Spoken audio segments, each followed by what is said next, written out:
Thank you very much, Mitch. So nice. Thank you. Thank you very much. Thank you.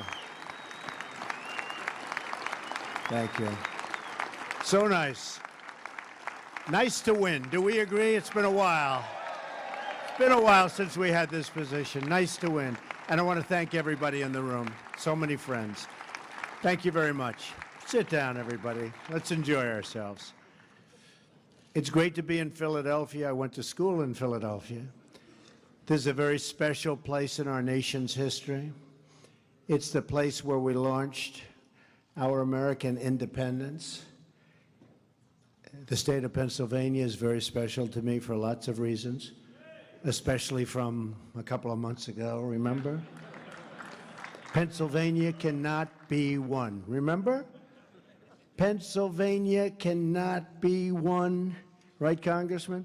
There is no path to victory for Trump in Pennsylvania, except we won. Now, it has been a long time since you guys did this, but it was just a great victory. It was a great evening. It was a great evening, I will tell you, but it sort of started in Pennsylvania. They all said that Pennsylvania was the bride that got away, that it was the state that everybody from the Republican Party that ran in Pennsylvania for 38 years thought they won, except they never won.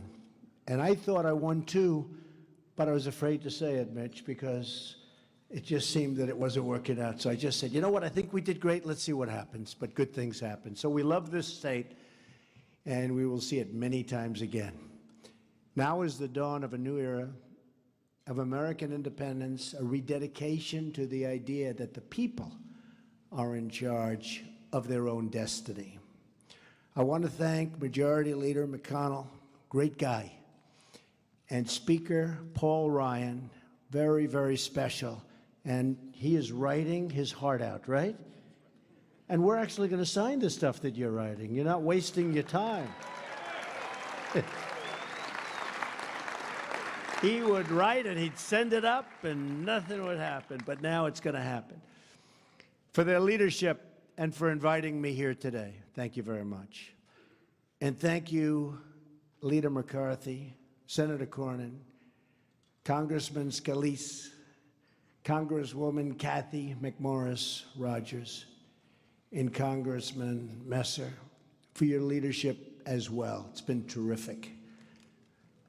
This Congress is going to be the busiest Congress we've had in decades, maybe ever. Maybe ever. Think of that. And think of everything we can achieve. And remember who we must achieve it for. We're here now because tens of millions of Americans have placed their hopes in us to transfer power from Washington, D.C. and give it back to the people. So important. Now we have to deliver. Enough all talk, no action. We have to deliver. This is our chance to achieve great and lasting change for our beloved nation. Since taking office, I have taken major contractual steps to restore the rule of law and to return power to everyday Americans.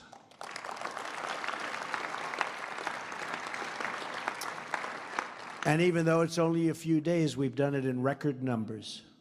We've issued executive orders to build the Keystone and Dakota pipelines.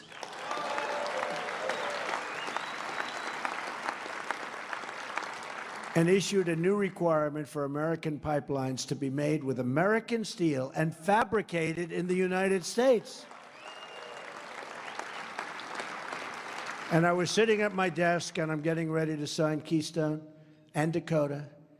I say, where's the pipe coming from? And I won't tell you where, but you wouldn't be happy. I say, why is it we build pipelines and we're not using pipe that's made in our country? I say, let's put that little clause in, like it's a one-sentence clause, but that clause is going to attract a lot of people, and we're going to make that pipe right here in America, okay? If people want to build pipelines on our land, we want the pipe to be manufactured. And not only that, manufactured here, but you will see a level of quality that you're not going to see when they bring pipe from far distances, have to bring it in small chunks and then fabricate it on the land. Give me a break. We can do much better than that, and we're going to do it much better, and it's going to end up costing less money, believe me. We've reinstated the Mexico City policy, a long-standing policy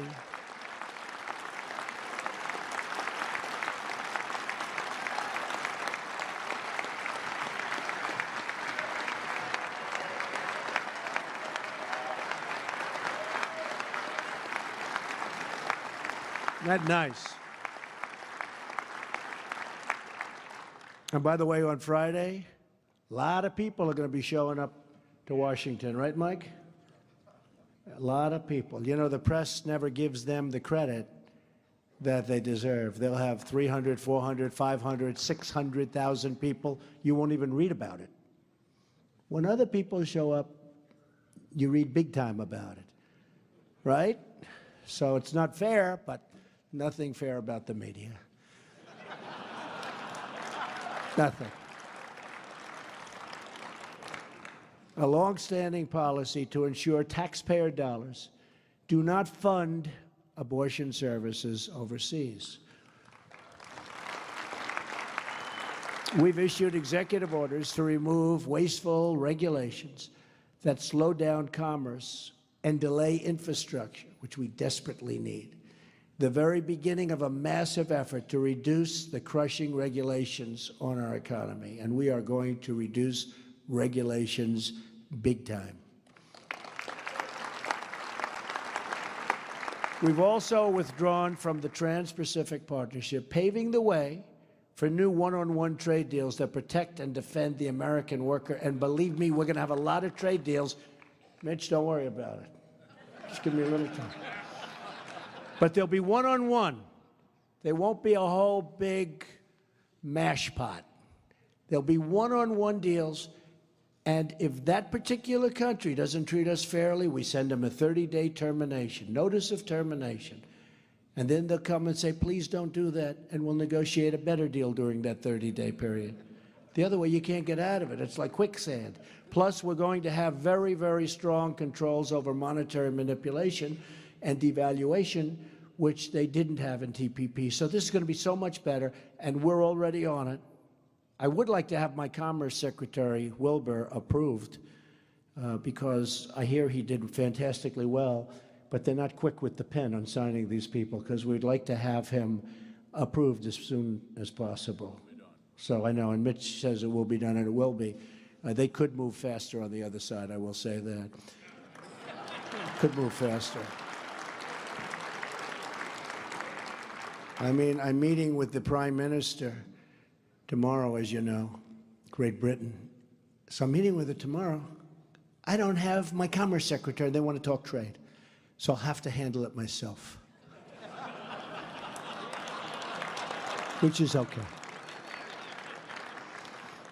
We've put in place the first steps in our immigration plan, ordering the immediate construction of the border wall, putting an end to catch and release, expediting the removal of criminal this is so important to me. From day one, I've said it, and I mean the immediate removal of criminal aliens. They're going to be gone fast. And finally, at long last, cracking down on sanctuary cities.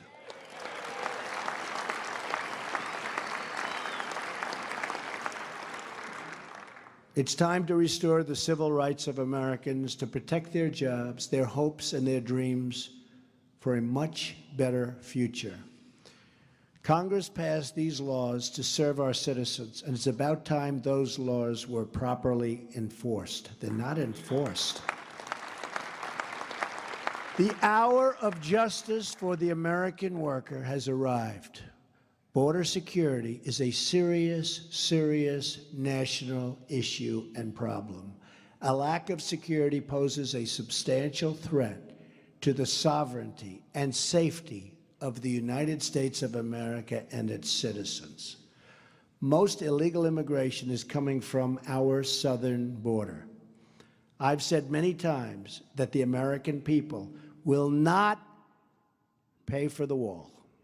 And I've made that clear to the government of Mexico. NAFTA has been a terrible deal, a total disaster for the United States from its inception, costing us as much as $60 billion a year with Mexico alone in trade deficits. You say, who negotiates these deals? Not to mention millions of jobs and thousands of factories and plants closing down all over our country. On top of that are the trillions of dollars the U.S. taxpayers have spent to pay the cost of illegal immigration. Much of it has then been sent back, and much of it goes back to other countries. And oftentimes, because they don't respect us, the other countries will not accept the criminals that we send back to them that are illegally in our country. I promise you they will start accepting them again, quickly. We're not going to have them any longer. I will not allow the taxpayers or the citizens of the United States to pay the cost of this defective transaction, NAFTA, one that should have been renegotiated many years ago, except that the politicians were too preoccupied to do so. Now, these people are not in that category. You understand that. This is a different group. I think, right? To that end, the President of Mexico and myself have agreed to cancel our planned meeting scheduled for next week. Unless Mexico is going to treat the United States fairly, with respect, such a meeting would be fruitless, and I want to go a different route. We have no choice. Paul Ryan and other leaders in Congress and I and Mike Pence, who, by the way, how good a choice was Vice President Mike Pence. Everybody loves him.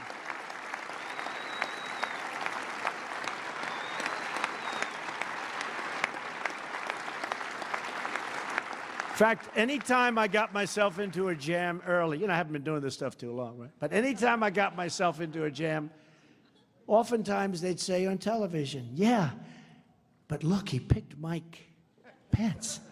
So he's got to have something going, right? So Mike really helped me a lot.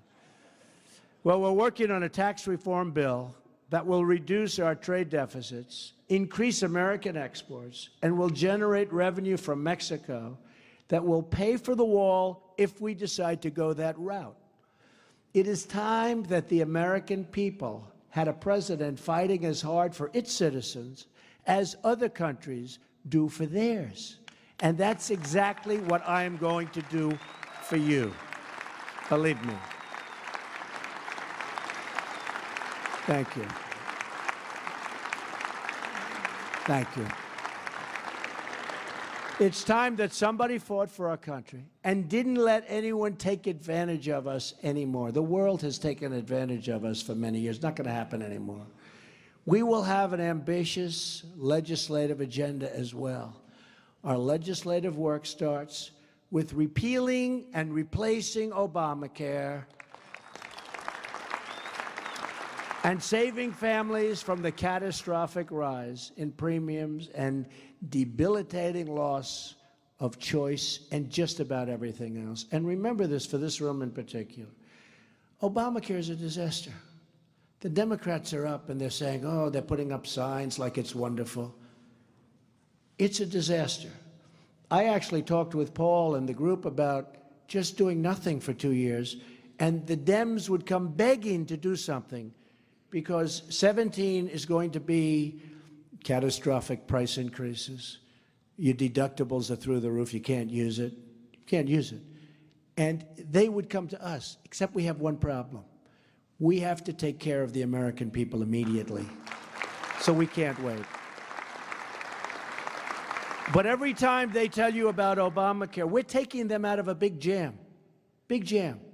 We're putting ourselves at risk to a certain extent because we're taking it off their platter. But I think, Congressman, I think we have no choice. I think we have no choice. We have to get it going.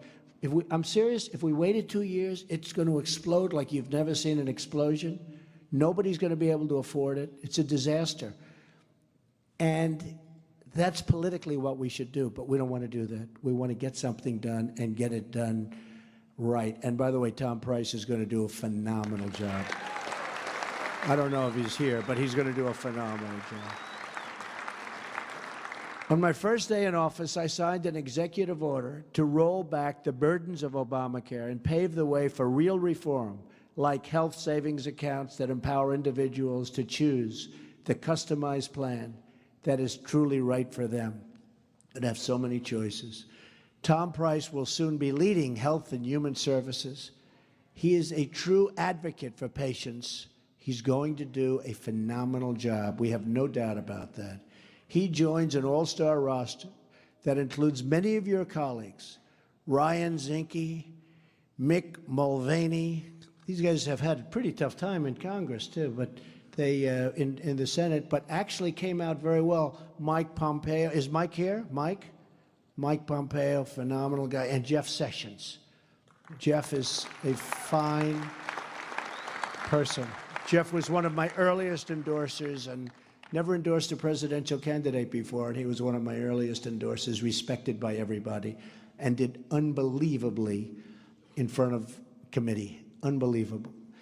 In addition to fixing our health care, we're going to pursue new trade deals that create higher wages and more opportunities for American workers, bringing back those magnificent words, made in the USA. We used to have that. We don't have it anymore. It's going to be America first again. We will create millions of new, good-paying jobs by removing the economic burdens that cripple our ability to compete. At the center of that agenda is bold tax reform that massively lowers taxes for our middle class and for all American businesses.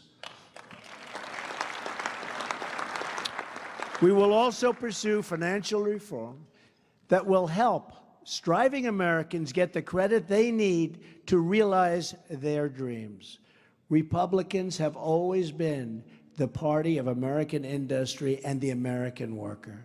We must embrace that heritage, rebuilding this country with American goods and American labor. And we've started, believe me, over the last couple of months. I don't know, I'd like to say I did about as much as anybody or more in terms of getting industry to start coming back to our country before I took office.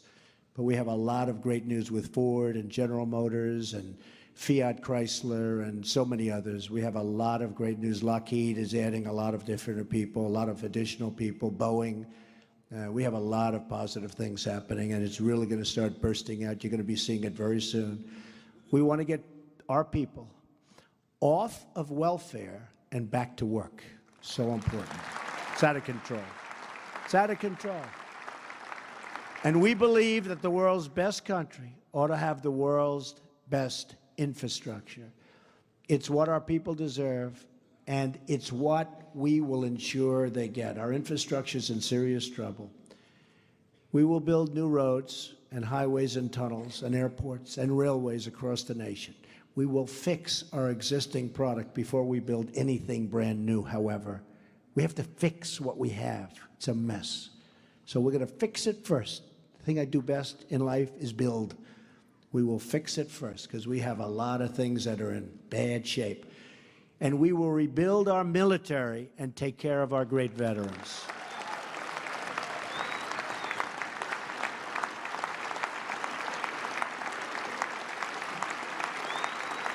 Thank you. And we're working hard with the veterans. We're going to do something very special with the veterans. It's time. At the same time, we will unleash the full power of American energy, ending the job-killing restrictions on shale, oil, natural gas, and clean, beautiful coal. And we're going to put our coal miners back to work.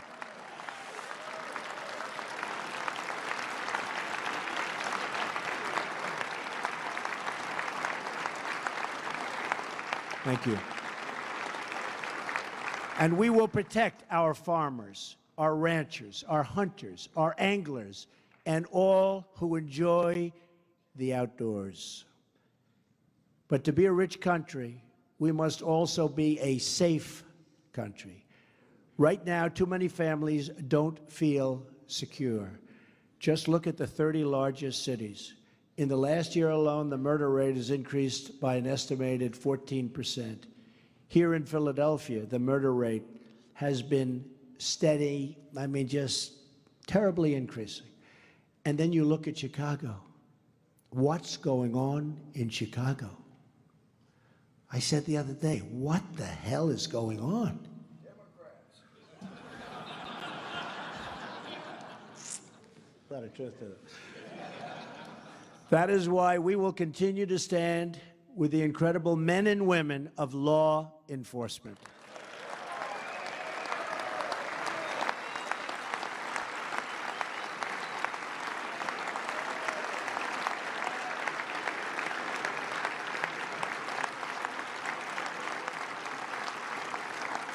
Yesterday, I had the honor of swearing in General John Kelly as our Secretary of Homeland Security. It's going to be amazing. Tomorrow, I will swear in General James Mattis as our new Secretary of Defense.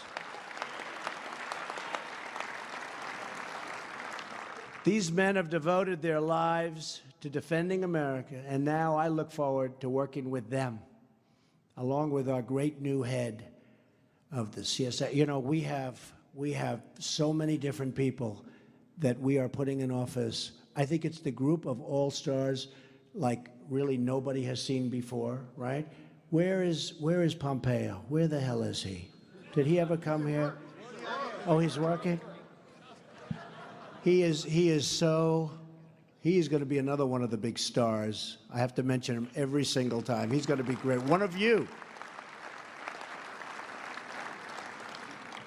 And with you in Congress to keep our country safe from the many threats we face today. That includes protecting Americans from radical Islamic terrorism.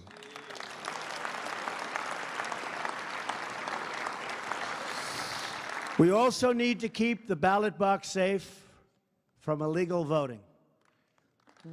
And believe me, you take a look at what's registering, folks. They like to say, oh, Trump, Trump, Trump. Take a look at what's registering. We are going to protect the integrity of the ballot box, and we are going to defend the votes of the American citizens, so important. All of us here today, for the same reason, to serve the citizens of our country. We are not here for ourselves. We are here for them. We are here for the people.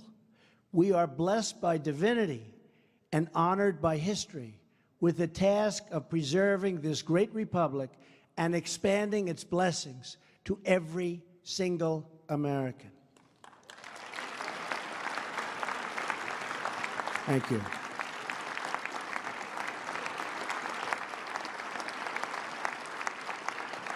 Thank you. All of us are joined in this effort. All of us are bound by duty and bound by God to give our full devotion to this country and its people. That obligation forms the moral foundation of our agenda.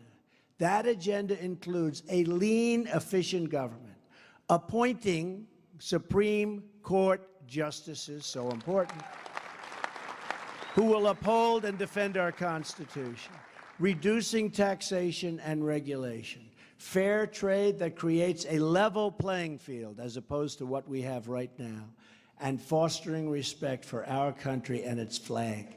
We are now only at the beginning of this incredible journey together.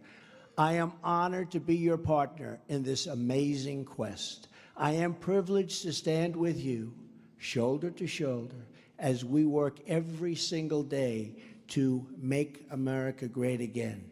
Thank you, God bless you, and God bless America. It's a great honor to be here. Thank you very much.